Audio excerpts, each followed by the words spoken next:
আর এক মুহূর্ত আগে বা 1 মিনিট আগে পর্যন্ত সে বিজেপির মঞ্চের সঙ্গে ছিল। দেবাংশু একটা কথা বললো যে এখনো আমি বিজেপির সঙ্গে ছিলাম, তবে দেবাংশু এটা নিয়ে আমার নিজেরই একটা কনফিউশন আছে, কারণ বিজেপি নিজেও কি জানেন যে ওনাদের দলে আর কে কে আছেন বা নেই? কারণ আমি যখন অ্যাক্টিভলি ওই পার্টির জন্য কাজ করেছি তখন সেই সময়কার প্রেসিডেন্টের মুখে আমি শুনেছি বলতে, চো আচ্ছা অমুক অভিনেত্রী উনি আমাদের দলে আছেন বুঝি। আমি কিন্তু তখন দলে আছি, অফিসিয়াল পদে আছি। আমি দেখলাম যে আমি যাদের নেতৃত্বে কাজ করছি তারাই যদি আমাকে মান্যতা না দেন, তারাই যদি, আমি তো নিজের একজন সাধারণ কর্মী হিসেবে কাজ করছি, আমি তো নেতা নেত্রীও তো যাইনি ওখানে, সেইটুকু যদি আমার প্রাপ্য জায়গা না দেন, যদি রেকগনাইজই না করেন আমি কার জন্য কাজ করছি।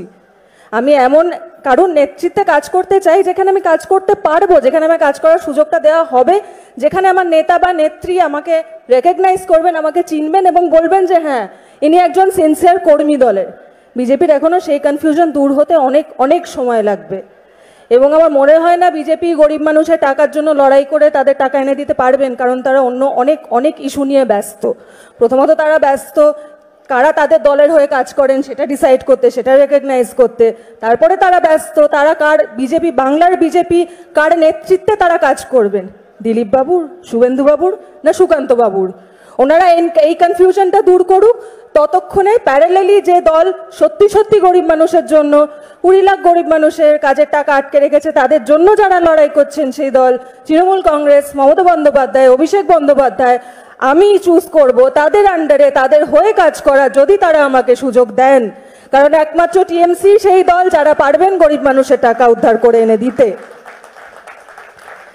বিজেপির এজেন্ডা এখনো ক্লিয়ার না তাদের নিজের কাছে। আমি বলে দিচ্ছি, আমি তো কাজ করেছি, আমাদের নির্দেশের যে যা যা নির্দেশ দেওয়া হতো তার মধ্যে আন্ডারলাইন করে দেওয়া হতো যে না রাজনৈতিক বিষয় তোলার দরকার নেই, ব্যক্তিগত আক্রমণে চলে যাও।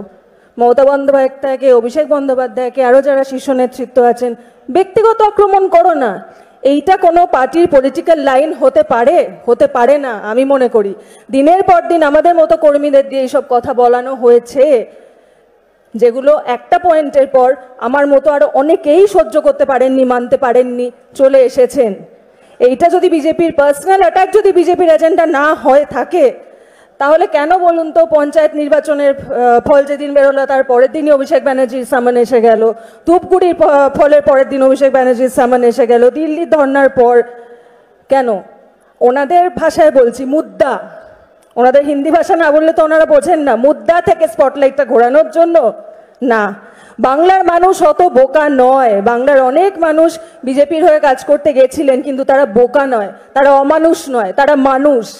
তাই তারা আবার ঘুরে ফিরে চলে এসেছেন মমতা ব্যানার্জির কাছে, অভিষেক ব্যানার্জির কাছে, ঠিক যেরকম আমি এসেছি। আমি আমার বক্তব্য দীর্ঘায়িত করব না, কারণ আমি অলরেডি সত্যি আমি যথেষ্ট কৃতজ্ঞ যে আমি যে এখানে আসতে পেরেছি। সেখানে আমার থেকেও অনেক অনেক গুণী মানুষ আছেন যারা নিজেদের বক্তব্য বলবেন।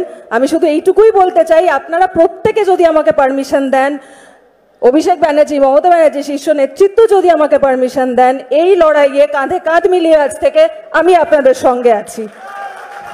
জয় বাংলা, জয় বাংলা, মমতা ব্যানার্জি জিন্দাবাদ, অভিষেক ব্যানার্জি জিন্দাবাদ। ধন্যবাদ, ভালো থাকবেন, লড়াইয়ে আবার দেখা হবে আগামী দিনে। ধন্যবাদ।